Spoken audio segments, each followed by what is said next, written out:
Voici la porte dorée. C'est la porte orientale de Jérusalem, aussi appelée porte de la miséricorde. Comme vous pouvez le constater, elle est scellée depuis très longtemps. Cette porte est byzantine, c'est-à-dire qu'elle date de la fin de l'époque romaine. Elle a été construite après 313 après Jésus-Christ. La porte d'origine, elle aussi scellée et enfouie, se trouvait juste ici.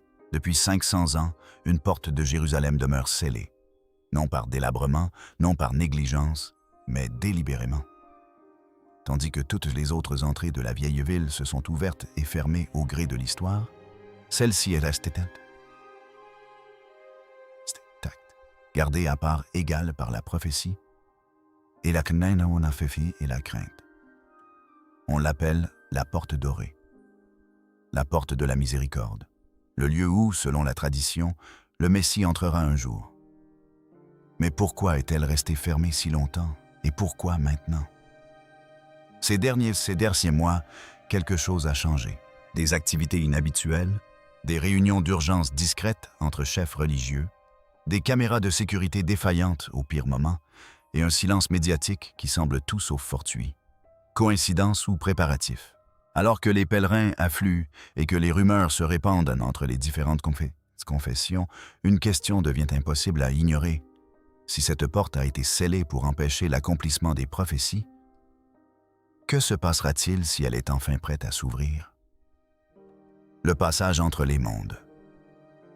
La porte dorée se dresse sur le mur oriental de la vieille ville de Jérusalem, face au mont des Oliviers. Ce n'est pas une entrée comme les autres. Dans la tradition juive, c'est par cette porte que le Messie entrera pour restaurer Israël. Dans la foi chrétienne, Jésus-Christ lui-même franchira ce passage lors de son second avènement. Les musulmans l'appellent Bab al-Rahma, la porte de la miséricorde, et reconnaissent sa profonde signification spirituelle.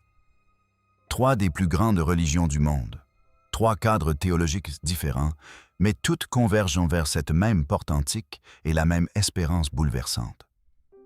Aucun autre édifice sur terre ne porte un tel poids d'attente prophétique partagée. La porte est parfaitement orientée vers le mont des Oliviers. Depuis l'entrée scellée, la montagne se dévoile sans aucun obstacle. Du haut du mont des Oliviers, la porte dorée fait face à vous. Aucun autre lieu à Jérusalem n'offre un tel alignement. Ce n'est pas un hasard. Cette architecture est inspirée par la prophétie. Le livre de Zacharie décrit les pieds du Messie se posant sur le mont des Oliviers, provoquant la séparation de la montagne en deux. La même montagne, la même direction, la même porte. Tout converge vers un moment décrit par les anciens prophètes des milliers d'années avant même que la porte ne soit scellée. Ce qui rend la situation actuelle si extraordinaire, c'est que depuis 5 siècles, absolument rien n'a changé à cette porte. Tandis que Jérusalem a été conquise, reconstruite, détruite et transformée d'innombrables fois, la porte dorée s'est restée figée dans le temps. Ses pierres ne présentent presque aucune trace d'érosion, contrairement aux édifices environnants. Les tailleurs de pierre qui l'ont examiné affirment que sa conservation est presque impossible à expliquer par des processus naturels. C'est comme si le temps lui-même s'écoulait différemment autour de cette porte prophétique. Chaque autre mur et chaque entrée de la vieille ville porte les marques des siècles, les fissures, l'érosion, les dégâts accumulés par les intempéries et la guerre. Le Golden Gate ressemble presque exactement à ce qu'il était lors de sa fermeture en 1541. Les géologues modernes ont fait une découverte qui ajoute une nouvelle dimension à ce mystère. Le socle rocheux sous le mont des Oliviers et le Golden Gate est constitué d'une même couche continue de calcaire. Les deux sites sont littéralement reliés sous terre, faisant partie d'une même formation géologique. Une faille s'étend directement du mont des Oliviers vers le Golden Gate, et des relevés récents ont détecté des microséismes croissants le long de cette faille. Ces infimes vibrations se produisent bien plus fréquemment que ne le permettrait l'activité tectonique normale. La Terre elle-même semble réagir à quelque chose que la science ne peut ni mesurer ni comprendre. Jérusalem apparaît plus de 800 fois dans les prophéties bibliques. Et la plupart de ces références ne décrivent pas le passé, elles décrivent l'avenir. Non pas ce que Jérusalem fut, mais ce qu'elle était et ce qu'elle est destinée à devenir. Au cœur de ces prophéties se dresse la porte dorée, seuil symbolique entre le présent et l'avenir. La porte qui accueillit Jésus lors de sa première entrée à Jérusalem est prophétisée pour l'accueillir de nouveau à son retour. Mais tandis que sa première venue fut humble, celle d'un enseignant paisible monté sur un âne, sa seconde venue est écrite sur un ciment et décrite comme tout autre. Non pas un serviteur, mais un roi conquérant. Non pas la paix, mais le jugement dernier des nations. L'entrée qui accueillit l'agneau de Dieu accueillera un jour le lion de Juda, le pari désespéré du sultan. En 1541, le sultan Soliman le Magnifique prit une décision dont l'écho traverserait les siècles. Il ordonna de sceller la porte dorée avec d'énormes pierres, bloquant définitivement l'entrée restée ouverte pendant plus de 1000 ans. Mais il ne s'agissait pas d'un chantier de routine. Des documents ottomans récemment traduits révèlent quelque chose de bien plus troublant quant aux raisons qui poussèrent le sultan à prendre une mesure aussi radicale. Soliman était en proie à des rêves récurrents, des visions vives et troublantes d'une figure mystérieuse approchant de Jérusalem depuis le mont des Oliviers, entrant par la porte orientale et transformant la ville entière d'une manière que le sultan ne pouvait ni comprendre ni contrôler. Troublé par ces visions, Soliman chercha conseil auprès des plus grands sages religieux qu'il put trouver. Il s'adressa à des rabbins juifs, des prêtres chrétiens et des érudits musulmans, leur demandant d'interpréter ce qu'il avait vu. La réponse qu'il reçut dut le bouleverser profondément. Les trois traditions lui disaient la même chose. Cette porte revêtait une immense signification prophétique. Chaque religion l'avertit que la porte dorée était liée aux événements de la fin des temps, à l'arrivée d'une figure qui bouleverserait tout. Le sultan n'avait pas affaire à une architecture ordinaire. Il se tenait au seuil même de la prophétie. La convergence des trois traditions religieuses sur ce point précis dut le terrifier. Aussi Soliman ne se contenta-t-il pas de fermer la porte. Il tenta d'enfermer la prophétie elle-même, mais même sceller l'entrée avec des pierres ne suffit pas à apaiser ses craintes. Il ordonna l'établissement d'un cimetière musulman juste devant la porte, créant ainsi une barrière de tombe entre le passage scellé et le mont des Oliviers. Cette stratégie était calculée à plusieurs niveaux. Premièrement, la présence de tombes aurait créé une impureté rituelle selon la loi juive. Dans le judaïsme, les traditions funéraires ont une double finalité: réconforter les vivants et témoigner du respect aux défunts. Ce respect commence bien avant les funérailles, en interdisant aux prêtres de s'approcher de la porte. Deuxièmement, et de façon bien plus audacieuse, Soliman croyait que si un Messie venait réellement, il devrait accomplir la résurrection pour pouvoir passer, en relevant les morts de ces mêmes tombes afin de se frayer un chemin.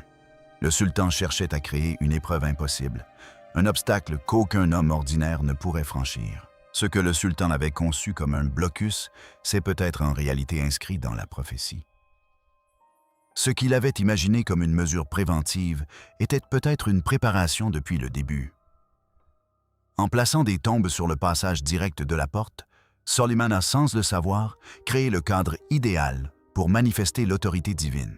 Seul celui qui détenait le pouvoir sur la vie et la mort pouvait entrer. Seul celui qui était capable d'ordonner la résurrection pouvait franchir ce seuil. La tentative du sultan d'empêcher la prophétie d'accomplir son œuvre a peut-être créé les conditions exactes de son accomplissement le plus spectaculaire. La prophétie a cette étrange capacité de transformer la résistance humaine en partie intégrante de son plan. Chaque obstacle dressé sur son chemin devient un élément de plus de son récit. 2000 ans avant que Soliman ne scelle la porte, Jésus a choisi précisément ce chemin pour son entrée triomphale à Jérusalem. Il est venu du mont des Oliviers, il est monté sur un âne. Il a franchi la porte orientale sous les acclamations d'une foule brandissant des palmes. Aucun de ces détails n'était fortuit. Chaque élément s'accordait parfaitement avec la prophétie écrite des siècles auparavant. Le livre de Zacharie avait prédit que le roi viendrait humblement, monté sur un âne. Jésus a accompli cette prophétie avec une précision qui ne laissait aucune place au hasard. Les foules ont compris ce qui se passait. Elles ont réalisé qu'elles assistaient à un événement inscrit dans leurs écritures depuis des générations. Mais la prophétie de Zacharie ne s'arrêtait pas là. Le même prophète a décrit un autre moment à venir, le jour où le Messie posera le pied sur le mont des Oliviers et où la montagne elle-même se fendra en deux. Même montagne, même porte, mais une arrivée d'une toute autre nature. La première entrée fut humble, paisible et largement ignorée des puissances mondiales. La seconde, selon la prophétie, ébranlera la terre elle-même. L'entrée qui accueillit l'agneau de Dieu accueillera le lion de Juda. La porte qui reçut un serviteur souffrant accueillera un roi conquérant. Tout, dans cette porte dorée, converge vers un moment qui n'est pas encore advenu, mais qui semble se rapprocher d'année en année. Les échecs mystérieux. Ce qui glace le sang de ceux qui étudient cette porte, ce n'est pas seulement son ancienneté ou les prophéties qui y sont associées, c'est le schéma des événements qui ont accompagné chaque tentative de la modifier. De tout temps, chaque fois que quelqu'un a tenté de modifier, de détruire ou de rouvrir le Golden Gate, quelque chose l'en a empêché. Ni opposition politique, ni problème logistique, mais toute autre chose. Ce schéma est si constant qu'il défie toute explication rationnelle. En 1917, les dirigeants musulmans de Jérusalem projetaient de raser entièrement la porte dorée. Ils en avaient l'autorité, les ressources et la volonté. Mais le jour même où la démolition devait commencer, les forces britanniques s'emparèrent de Jérusalem, mettant un terme immédiat à tous ces projets. Le timing n'était pas une simple coïncidence, il était précis. La porte, à quelques heures de sa destruction, fut sauvée par un événement qui bouleversa le paysage politique de toute la région. Ceux qui croient aux coïncidences peuvent en parler de chance. Ceux qui comprennent davantage la prophétie y voient tout autre chose. En 1967, lors de la guerre des 6 jours, les forces israéliennes prirent le contrôle total du mont du Temple pour la première fois en près de 2 ans. Elles avaient toute latitude pour rouvrir la porte dorée si elles le souhaitaient. Les commandants militaires en discutèrent. Rouvrir cette porte antique semblait le geste symbolique parfait, signe de la restauration d'Israël. Mais un rabbin respecté intervint, lançant un avertissement qui coupa court à la discussion. Il déclara que seul le Messie pouvait franchir cette porte. Le projet fut abandonné sur le champ, non pour des raisons militaires ou politiques, mais par conviction spirituelle. Cette porte ne leur appartenait pas. Ce schéma se répète plus récemment. En 1993, lors des négociations de paix au Moyen-Orient, des diplomates prévoyaient d'ouvrir symboliquement la porte dorée en signe de réconciliation entre Israéliens et Palestiniens. L'image aurait été forte, des ennemis s'unissant pour ouvrir une porte ancestrale. Mais la veille de la cérémonie, un événement extraordinaire se produisit. Les dirigeants israéliens et palestiniens impliqués dans la décision racontèrent avoir fait le même rêve. Ils virent une silhouette devant la porte, secouant la tête et prononçant des paroles qui les entraient. « Pas encore, pas par vos mains. » La cérémonie fut annulée sans explication publique. Sollicités, les responsables se contentèrent d'affirmer que le moment n'était pas opportun. Ces incidents ne sont pas isolés. Des ingénieurs ottomans ont tenté de modifier la porte il y a des siècles et ont rapporté que leurs outils tombaient constamment en panne sans raison apparente. Des archéologues britanniques ont essayé de fouiller près des fondations et se sont retrouvés brusquement affectés à d'autres projets sans aucune explication de la part de leurs supérieurs. Les forces jordaniennes avaient prévu de fortifier la porte en 1948, mais tous les forêts ont cassé et tous les explosifs ont mal fonctionné. Les ouvriers refusèrent de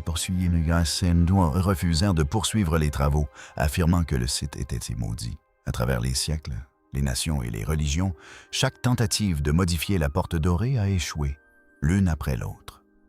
Non pas à cause de l'opposition humaine, mais parce qu'une force supérieure semble la protéger jusqu'à un moment que seul le ciel connaît. Des signes dans le silence. Puis vint 2019, et la situation changea de façon inattendue. Pendant le Ramadan, un agent d'entretien effectuant des tâches de routine près de la porte dorée rapporta avoir entendu quelque chose qui le glaça d'effroi. Des voix, des prières, provenant des chambres scellées de la porte. Il n'était pas à l'intérieur. Ces chambres sont inaccessibles depuis 5 siècles. Pourtant, il entendit clairement ce qui ressemblait à plusieurs personnes en prière. Leurs paroles résonnaient entre des murs restés fermés depuis l'Empire ottoman. Lorsqu'il a rapporté ce qu'il avait entendu, les autorités ne l'ont pas pris pour un imbécile. Elles n'ont pas ri. Elles sont restées très silencieuses. Son témoignage a été enregistré et archivé, mais jamais rendu public. Au même moment, l'agent d'entretien a signalé avoir entendu des voix. Les caméras de sécurité couvrant le mont du Temple ont connu un dysfonctionnement inexpliqué. Mais la panne n'était pas aléatoire. Seules les caméras situées à proximité immédiate du Golden Gate ont cessé de fonctionner. Toutes les autres caméras du support ont continué de fonctionner normalement. Les images de l'emplacement le plus crucial ont tout simplement disparu. Lorsque les techniciens ont examiné le matériel, ils n'ont rien trouvé d'anormal sur le plan mécanique. Les caméras auraient dû enregistrer. Elles ne l'éteignent pas. Ce qui s'est passé durant ces heures reste inconnu. Le fait que la panne ait coïncidé précisément avec les voies signalées a profondément inquiété les enquêteurs. Peu après ces événements, des photographies ont commencé à circuler par des voies privées. Des images floues, prises de nuit, montraient une étrange lumière vacillante émanant de l'intérieur scellé du Golden Gate. La lumière ne semblait provenir d'aucune source externe logique. Aucun câblage électrique ne pénétrait dans les chambres scellées. Aucun phénomène naturel ne pouvait expliquer une telle illumination à l'intérieur de murs restés fermés pendant un demi-millénaire. Ceux qui examinèrent seulement les images remarquèrent quelque chose d'encore plus troublant. La lumière paraissait pulser à un rythme régulier, presque comme un battement de cœur. Il ne s'agissait pas du scintillement aléatoire d'un reflet, ni d'un dysfonctionnement de l'appareil photo. C'était rythmé, constant et était totalement inexplicable. Des chefs religieux du judaïsme, du christianisme et de l'islam ont été discrètement mis au courant des photographies. Leurs réactions ont été remarquablement unanimes. Aucun n'a fourni d'explication publique. Tous ont demandé que les images restent confidentielles et ne soient pas diffusées aux médias. Sollicités pour un commentaire, ils ont simplement déclaré avoir besoin de plus de temps pour comprendre ce qu'ils voyaient. Le fait que des représentants de 3 religions différentes, de traditions en désaccord sur presque tous les points théologiques, aient tous eu la même réaction face à ces images est en soi significatif. Ils ont perçu dans ces photographies quelque chose qui transcendait leurs divergences doctrinales. Le silence des autorités religieuses était à l'image de celui des responsables gouvernementaux israéliens. Normalement, toute activité inhabituelle sur le mont du Temple déclenche une enquête immédiate, des pointes de presse et des déclarations officielles. Ce site était l'un des plus sensibles politiquement au monde, surveillé en permanence par de multiples agences aux compétences parfois contradictoires. Cette fois, rien. Ni reconnaissance, ni explication, pas même de démenti. Un silence délibéré et absolu. Ce silence est plus éloquent que n'importe quelle conférence de presse. Quand des gouvernements refusent de commenter un sujet aussi important, quand des chefs religieux de 3 confessions différentes s'accordent pour garder le silence, l'absence d'information devient une preuve en soi. Quelque chose a été découvert, quelque chose a été vu, quelque chose s'est produit au Golden Gate que les autorités ont choisi de ne pas évoquer publiquement. Et ce choix ne fait qu'épaissir le mystère pour ceux qui comprennent la signification de cette porte. Ce qui rend ce moment de l'histoire si extraordinaire, ce n'est pas un événement isolé, mais la convergence de multiples signes. Tous convergent vers le même but, se synchronisant comme guidés par une force qui dépasse l'entendement humain. Pendant des siècles, les prophètes sont décrits en langage codé. Des scribes ont consigné les événements avec une précision méticuleuse. Et des civilisations se sont élevées et ont chuté, ignorant que les indices qu'elles ont laissés se rejoindraient un jour en un point unique. Ce point semble être Jérusalem, et plus précisément la porte dorée, la Shah Harashamim, la porte de la miséricorde. Depuis 500 ans, cette porte est restée scellée, à l'abri des empires, des tremblements de terre et des ambitions des dirigeants. Ces pierres, usées par le temps, mais inébranlables, ont été les témoins silencieux du déroulement de l'histoire, du flux et reflux des civilisations, des guerres menées et des traités signés à son ombre. Et aujourd'hui, en ce que de nombreux érudits, chefs religieux et observateurs qualifient de moment sans précédent, la porte n'est plus tout à fait immobile. De subtils changements, à peine perceptibles au premier abord, laissent présager que la longue période de patience divine touche à sa fin. Pourtant, la porte elle-même n'est pas le seul signe. Tout autour semble converger vers un moment que l'histoire retiendra peut-être un jour comme extraordinaire. Considérons la reconstitution du Sanhédrin, l'ancien conseil juif qui avait disparu pendant près de 2 millénaires. Pendant des siècles, les érudits ont débattu de la possibilité de sa restauration. Et pourtant, discrètement, dans l'Israël moderne, il a fait son retour, non pas comme un geste symbolique, mais comme un organe fonctionnel composé de rabbins et d'érudits soigneusement choisis selon la loi ancienne. Leur réunion, leur délibération, leur existence même tissent un lien entre le passé et le présent, entre les écrits prophétiques de la Bible hébraïque et les réalités d'aujourd'hui. Ce conseil, que l'on croyait disparu à jamais, est de nouveau en activité. Sa présence témoigne d'une préparation, d'une ferveur face à des événements maintes fois prédits. Tout aussi remarquables sont les vases du temple, recréés avec une précision méticuleuse par des artisans suivant des instructions ancestrales transmises de génération en génération. Or, argent et bronze sont façonnés exactement comme décrit dans les Écritures, leurs dimensions, inscriptions et motifs reflétant une intention sacrée. Certains de ces objets, utilisés lors de rituels et de cérémonies il y a des milliers d'années, sont aujourd'hui ramenés à la vie en prévision de pratiques interrompues depuis la destruction du Second Temple. Le soin méticuleux apporté à leur fabrication témoigne du sérieux de cette préparation. C'est un message silencieux. Le décor est planté pour un événement monumental. Les plus frappants sont peut-être les hairs rouges, animaux rares et sacrés nécessaires au rituel de purification qui n'ont pas été pratiqués depuis près de 200 ans. La sélection, l'élevage et la préparation minutieuse de ces hairs en Israël constituent un événement sans précédent dans l'histoire moderne. Ces animaux, décrits dans la Torah comme essentiels au rétablissement de la pureté rituelle, existent à nouveau dans un monde qui avait presque oublié le sens de ces préparatifs sacrés. Leur présence n'est pas fortuite, c'est un signe. L'ancien fait son retour dans le contemporain. La prophétie rejoint la réalité. Au-delà de ces signes tangibles, le moment même des événements ajoute une dimension supplémentaire à leur signification. Le calendrier juif, avec son système complexe de cycles, de jubilés et de périodes sacrées, entre dans des périodes d'une profonde importance prophétique. Les jours, les mois et les saisons décrits dans les Écritures s'alignent avec les événements modernes avec une précision troublante.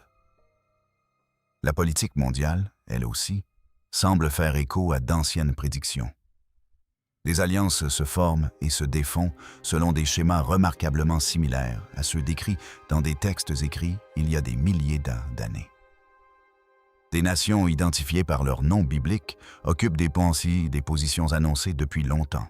Les catastrophes naturelles, les troubles économiques et les tensions internationales s'intensifient à un rythme alarmant, évoquant les guerres et les rumeurs de guerre décrites dans les évangiles.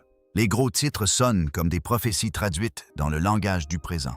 Au milieu de cette convergence, le Golden Gate s'impose incontestablement comme le point focal. Il n'est pas qu'une simple structure de pierre. Il est un seuil, un portail entre la promesse écrite et la réalité qui se déploie. Chaque événement, spirituel, politique ou naturel, semble graviter autour de lui, comme si l'univers lui-même avait désigné ce lieu comme le centre du destin en devenir. Des témoignages récents d'une activité spirituelle inhabituelle dans la région, conjuguée à des rencontres privées inédites entre rabbins, pasteurs chrétiens et érudits musulmans, laissent penser que même les gardiens de la foi, toutes traditions confondues, perçoivent la gravité du moment. Bien que leurs doctrines diffèrent, ces dirigeants perçoivent une réalité partagée. Quelque chose se trame dans l'atmosphère spirituelle de Jérusalem. Une convergence qui transcende la théologie et s'inscrit dans le domaine même de l'histoire. Le nom de Shah Harashamim, la porte de la miséricorde, révèle sa vocation divine. Cette porte n'est pas un symbole de colère ou de jugement. Elle nous rappelle la patience, le temps divin et la miséricorde qui s'étend sur des siècles. Chaque année où elle reste fermée offre à l'humanité une nouvelle occasion de se préparer, de réfléchir et de s'aligner sur le dessein prophétique. Son silence est un message. Son immobilité témoigne de la minutie orchestration du temps. Mais même la patience a ses limites. et le moindre mouvement des pierres des portes, après des siècles d'immobilité, suffit à faire trembler ceux qui en perçoivent le sens. La convergence des événements, le Sanhédrin restauré, les vases sacrés, les hairs rouges, l'alignement des calendriers sacrés, les bouleversements politiques mondiaux, les perturbations naturelles et l'attention sans précédent des chefs religieux, créent une conjonction d'événements d'une portée prophétique exceptionnelle. L'univers semble annoncer que la longue période d'attente touche à sa fin. La porte dorée n'est plus seulement un élément du paysage de Jérusalem. Elle est l'axe autour duquel l'histoire pourrait basculer, le seuil où la patience divine rencontre l'espoir humain. Et tandis que la porte s'ouvre, des questions surgissent nos qui hantent érudits, pèlerins et croyants depuis des siècles. Sommes-nous témoins des premiers signes d'accomplissement? Est-ce le moment où des siècles de prophéties rejoignent enfin la réalité? La convergence de ces signes extraordinaires, apparaissant simultanément dans les domaines spirituels, politiques et naturels, ne laisse guère de doute. L'humanité est au bord d'un événement monumental. La porte de la miséricorde n'a pas oublié sa raison d'être. Ses pierres, son silence, son immobilité ont tous fait partie d'un récit qui dépasse notre entendement.